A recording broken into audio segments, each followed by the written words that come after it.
Patriarcas e Profetas, capítulo 1. Por que foi permitido o pecado? Deus é amor, sua natureza, sua lei são amor. Sempre foi assim e assim sempre vai ser. Toda manifestação do poder criador é uma expressão de amor infinito. A história do grande conflito entre o bem e o mal, desde o momento em que se iniciou primeiramente no céu, revela também o imutável amor de Deus. O soberano do universo não estava sozinho em sua obra de fazer o bem. Ele tinha um companheiro para apreciar o seu propósito e participar de sua alegria em proporcionar felicidade aos seres criados. São João, capítulo 1, versos 1 e 2. Cristo, o Verbo, era um com o Pai eterno, um em natureza, em caráter, em propósito. E ele será chamado maravilhoso, conselheiro, Deus poderoso, Pai eterno, príncipe da paz. Isaías 9:6. Suas origens estão no passado distante, em tempos antigos. Miqueias, capítulo 5, verso 2. O Pai atuou por meio de seu Filho na criação de todos os seres celestiais, pois nele foram criadas todas as coisas, sejam tronos ou soberanias, poderes ou autoridades. Colossenses capítulo 1, verso 16. Os anjos são ministros de Deus que estão prontos a executar sua vontade. No entanto, o Filho, o resplendor da glória de Deus, é a expressão exata do seu ser. Sustentando todas as coisas por sua palavra poderosa, tem a supremacia sobre todos eles. Hebreus, capítulo 1, verso 3. Deus deseja de todas as suas criaturas um serviço de amor, serviço motivado pela apreciação do seu caráter. Ele não tem prazer na obediência forçada, concede a todos a liberdade para lhe prestar serviço voluntário. Enquanto todos os seres criados foram leais por amor, houve perfeita harmonia por todo o universo de Deus. Nenhuma nota dissonante havia para desfigurar a harmonia celestial. Entretanto, ocorreu uma mudança nesse estado de felicidade. Houve alguém que usou de forma errada a liberdade que Deus concedeu às suas criaturas. O pecado teve sua origem com aquele que, abaixo de Cristo, era o mais honrado por Deus e o mais elevado entre os habitantes do céu. Lúcifer, filho da alvorada. Isaías, capítulo 14, verso 12. Era santo e incontaminado. Assim diz o soberano Senhor: você era o modelo da perfeição, cheio de sabedoria e de perfeita beleza. Você foi ungido como um querubim guardião, pois para isso eu o designei. Você estava no Monte Santo de Deus e caminhava entre as pedras fulgurantes. Você era inculpável em seus caminhos desde o dia em que foi criado até que se achou maldade em você. Ezequiel, capítulo 28, versos 12, 14 e 15. Pouco a pouco, Lúcifer cedeu ao desejo de exaltação pessoal. Seu coração tornou-se orgulhoso só por causa da sua beleza, e você corrompeu a sua sabedoria por causa do seu esplendor. Ezequiel, capítulo 28, verso 17. Você que dizia no seu coração: erguerei o meu trono acima das estrelas de Deus, serei como o Altíssimo. Embora fosse mais honrado do que a hoste celestial, ele ousou cobiçar a adoração divina unicamente ao Criador. O príncipe dos anjos desejou o poder que pertencia, por direito, a Cristo somente. A perfeita harmonia do céu foi então quebrada. No conselho celestial, os anjos insistiam com Lúcifer. O Filho de Deus apresentou perante ele não só a grandeza, a bondade e a justiça do Criador, mas a natureza imutável de sua lei. Desviando-se dela, Lúcifer desonraria o seu Criador e traria ruína sobre si mesmo. Contudo, a advertência feita com misericórdia e amor infinitos apenas despertou maior resistência. Lúcifer permitiu que prevalecessem os sentimentos de inveja que nutria por Cristo e ficou ainda mais obstinado. O Rei do Universo convocou os exércitos celestiais para uma reunião e apresentou a verdadeira posição de seu filho, mostrando a relação que ele mantinha com todos os seres criados. O Filho de Deus partilhava do trono do Pai, e a glória do Ser Eterno, existente por si mesmo, rodeava a ambos. Ao redor do trono, todos os santos anjos estavam reunidos, milhares e milhões de milhões. Apocalipse 5:11. Perante os habitantes do céu, o rei declarou que ninguém, a não ser Cristo, poderia penetrar inteiramente em seus propósitos e executar os poderosos conselhos de sua vontade. Logo, Cristo deveria exercer o seu poder divino na criação da terra e de seus habitantes. A batalha no coração de Lúcifer. Os anjos reconheceram alegremente a supremacia de Cristo e extravasaram o seu amor e adoração. Apesar de Lúcifer ter se curvado com eles, existia em seu coração um conflito estranho e violento. A verdade e a lealdade estavam lutando contra a inveja e o ciúme. Por algum tempo, ele se deixou levar pela influência dos santos anjos. Quando os cânticos de louvor se elevavam, o espírito do mal parecia dominado. Indescritível amor fazia vibrar todo o seu ser. Em harmonia com os adoradores, sem pecado, sua alma se expandia em amor para com o Pai e o Filho. Mesmo assim, o seu desejo de supremacia retornou e uma vez mais ele cedeu ao sentimento de inveja por Cristo. As altas honras conferidas a Lúcifer não provocavam nenhuma gratidão para com o seu Criador. Ele se gloriava em seu brilho e aspirava a ser igual a Deus. Os anjos se alegravam em executar suas ordens, e estava ele revestido de glória mais do que todos eles. Apesar disso, o Filho de Deus era mais exaltado do que ele. Por quê? Perguntava esse poderoso anjo. Deveria Cristo ter a supremacia? Lúcifer saiu então para espalhar o espírito de descontentamento entre os anjos. Durante algum tempo, escondeu seu verdadeiro propósito, fingindo ser reverente para com Deus. Disfarçadamente, ele começou a plantar dúvidas com respeito às leis que governavam os seres celestiais, sugerindo que os anjos não necessitavam dessas leis, pois sua sabedoria era um guia suficiente. Todos os seus pensamentos eram santos, não havia para eles maior possibilidade de errar do que para o próprio Deus. A exaltação do Filho de Deus, da mesma forma como era feita com o Pai, foi representada como sendo uma injustiça para com Lúcifer.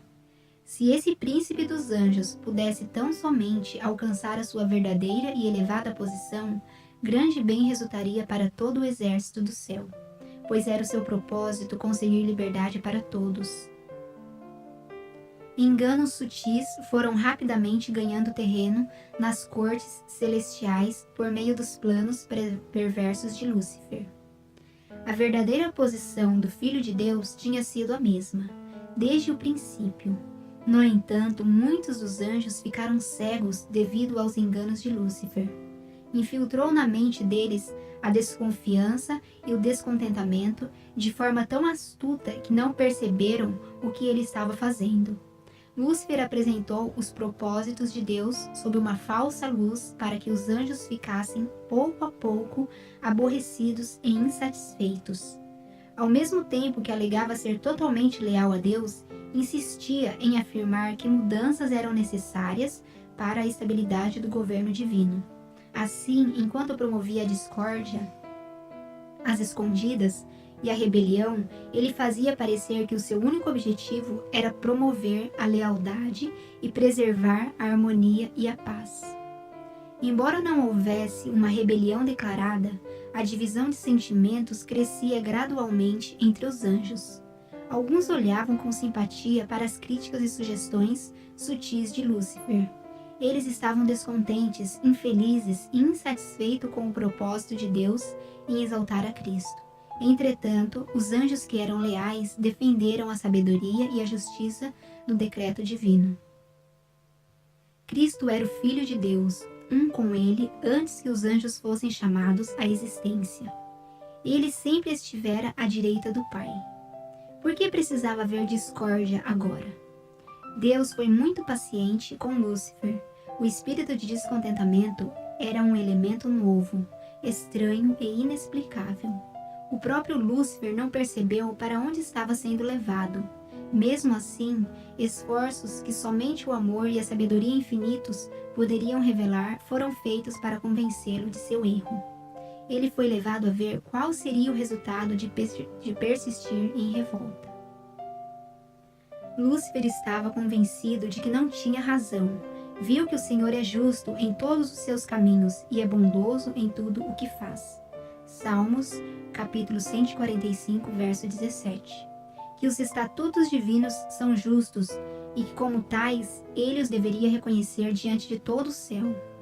Se ele tivesse feito isso, poderia ter salvado a si mesmo e a muitos anjos. Se estivesse disposto a se voltar para Deus, satisfeito por preencher o lugar a ele designado no grande plano divino, teria sido reintegrado em suas funções.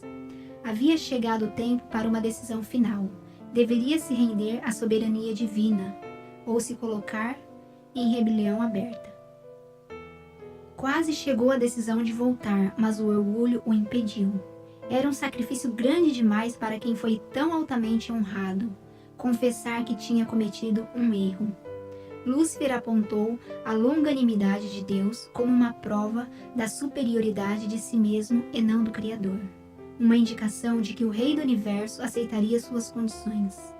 Se os anjos permanecessem firmes com ele, declarou, poderiam ainda conseguir tudo o que desejassem. Entregou-se totalmente ao grande conflito contra o seu Criador. Assim, Lúcifer, o portador de luz, tornou-se Satanás, o adversário de Deus e dos seres santos. Satanás lidera a rebelião. Ao rejeitar com desprezo os apelos dos anjos que permaneceram fiéis, ele os chamou de escravos iludidos. Nunca mais reconheceria a supremacia de Cristo. Resolveu reclamar a honra que deveria ter sido conferida a ele. Prometeu àqueles que entrassem em suas fileiras um governo novo e melhor. Disse que todos teriam liberdade. Um grande número de anjos declarou seu propósito de aceitá-lo como chefe. Lúcifer esperava conquistar todos os anjos para o seu lado. Queria se tornar igual ao próprio Deus e ser obedecido por todo o exército celestial. Os anjos fiéis ainda insistiam com ele e seus simpatizantes para que se submetessem a Deus, apresentando-lhes o resultado inevitável, caso se recusassem. Advertiram todos a fechar os ouvidos ao raciocínio enganador de Lúcifer. Insistiram com ele e seus seguidores para que buscassem a presença de Deus sem demora e confessassem o erro de questionar sua sabedoria e autoridade. Muitos ficaram inclinados a se arrepender de seu descontentamento e ser recebidos novamente no favor do Pai e de seu Filho. Lúcifer, porém, declarou que os anjos que se uniram a ele tinham ido muito longe para retroceder. Deus não os perdoaria. Quanto a ele, estava decidido a nunca mais reconhecer a autoridade de Cristo. A única opção que restava era exigir sua liberdade e adquirir pela força os direitos que não lhes haviam sido concedidos. Deus permitiu que Satanás levasse avante sua obra até que o espírito de descontentamento resultasse em revolta completa. Era necessário que seus planos se desenvolvessem completamente a fim de que todos pudessem ver sua verdadeira natureza. O governo de Deus incluía não somente os habitantes do céu, mas todos os mundos que ele tinha criado. Lúcifer concluiu que, se ele havia conseguido convencer os anjos do céu à rebelião, poderia também convencer os outros mundos. Todos os seus atos eram de tal maneira revestidos de mistério, que era difícil tornar clara a verdadeira natureza de sua obra. Mesmo os anjos fiéis não conseguiam discernir completamente o seu caráter ou ver para onde sua obra estava levando. Tudo que era simples, ele envolvia em mistério e, distorcendo a verdade, lançava dúvida sobre as mais claras afirmações feitas por Deus. Sua elevada posição dava maior força às suas afirmações. Deus não destruiu Satanás. Enquanto Deus podia empregar apenas métodos que fossem coerentes com a verdade e a justiça, Satanás usava o que Deus não usaria, a bajulação e o engano. Portanto, era necessário demonstrar não só aos habitantes do céu, mas a todos os mundos, que o governo de Deus é justo, que a sua lei é perfeita. Satanás fez parecer que era ele quem estava procurando promover o bem do universo. Seu verdadeiro caráter devia ser compreendido por todos. Era necessário que ele tivesse tempo para se manifestar por meio de suas obras perversas. Ele declarou que todo o mal era o resultado da administração divina. Era seu objetivo aperfeiçoar os estatutos de Deus. Por isso, Deus permitiu que Lúcifer demonstrasse a natureza de suas pretensões, a fim de mostrar o efeito das mudanças por ele propostas na lei divina. Sua obra deveria condená-lo. Era preciso que todo o universo visse o enganador desmascarado. Por que Deus não destruiu Satanás? Mesmo depois que foi expulso do céu, a sabedoria infinita não destruiu Satanás. A fidelidade das criaturas de Deus deve estar baseada na certeza de sua justiça e amor. Seria difícil para os habitantes do céu e dos mundos não caídos ver a justiça de Deus na destruição de Satanás. Se ele tivesse sido imediatamente destruído, alguns teriam servido a Deus pelo temor, em vez de o fazerem por amor. A influência do enganador não teria sido completamente destruída. Tampouco o espírito de rebelião teria sido eliminado. Para o bem de todo o universo, ao longo dos séculos sem fim, ele deveria desenvolver mais completamente seus princípios, a fim de que suas acusações contra o governo divino pudessem ser vistas sob sua verdadeira luz, e para que a justiça de Deus, bem como a imutável natureza de sua lei, não pudessem nunca mais ser questionadas. A rebelião de Satanás deveria ser uma lição para o universo. Durante todos os tempos que viriam, um testemunho perpétuo da natureza do pecado e de seus terríveis resultados. Assim, a história dessa experiência com a rebelião seria uma eterna defesa a todos os seres santos para impedir que fossem enganados quanto à natureza da transgressão. As suas obras são perfeitas e todos os seus caminhos são justos. É Deus fiel, que não comete erros. Justo e reto ele é. Deuteronômio, capítulo 32, verso 4.